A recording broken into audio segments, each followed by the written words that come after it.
Street tax, apa ya yang terjadi? Begini, kalian dapat warisan nggak? Warisan itu kan suatu berkah, dan bagi kita yang nggak dapat warisan, aduh, nggak fair banget deh.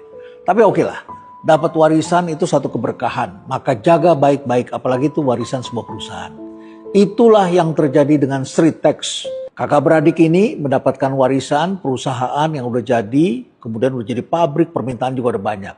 Tapi kemudian mereka ingin membuat lebih besar lagi.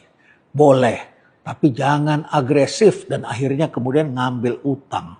Utangnya ditambah lagi, ditambah lagi, tambah lagi, tambah lagi. Akhirnya tak terkendali. Bayangkan coba, utang naik terus, pendapatannya tidak bisa naik. Kenapa? Tidak bisa naik cepat lah.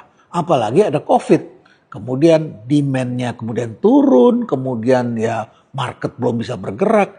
Akibatnya kan terganggu. Ditambah lagi mereka melakukan sesuatu yang kurang terpuji. Dapat utang dari bank, dipakai untuk kebutuhan pribadi. Akhirnya kan perusahaan tidak bisa bergerak dengan baik. Nah, kemudian terjadi lagi hal-hal yang tidak kita inginkan. Satu, perusahaan dipaksa sangat cepat, utang naik, rasio keuangan begitu buruk didiamkan. Bahkan bank juga melayani mereka. Kan harusnya bank tidak melayani. Jadi utangnya tambah, rasionya jelek, udah pasti nggak bisa dikasih lah utangnya. Tapi dikasih juga.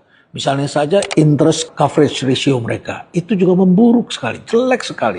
Debt equity ratio, wah ini istilah teknis nih, nggak semuanya pasti ngerti. Tapi ya kemampuan mereka menyesuaikan antara utang dengan ekuitas, itu jelek sekali.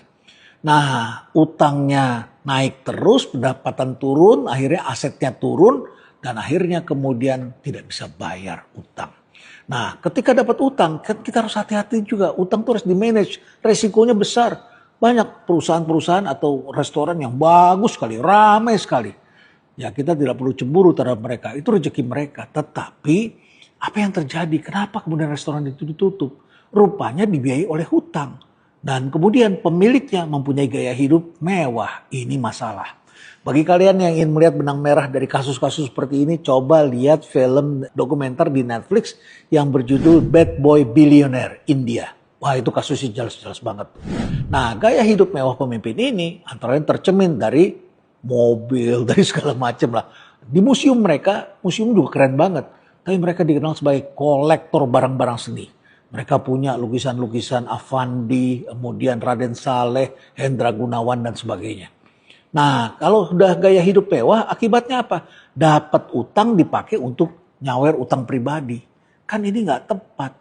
Bank juga sebetulnya kan nggak boleh ngasih untuk membayar itu. Tapi gimana ngontrolnya ya? Nah ini kan masalah integritas, masalah tata kelola. Apalagi ini perusahaan TBK. Harusnya vendor juga baik.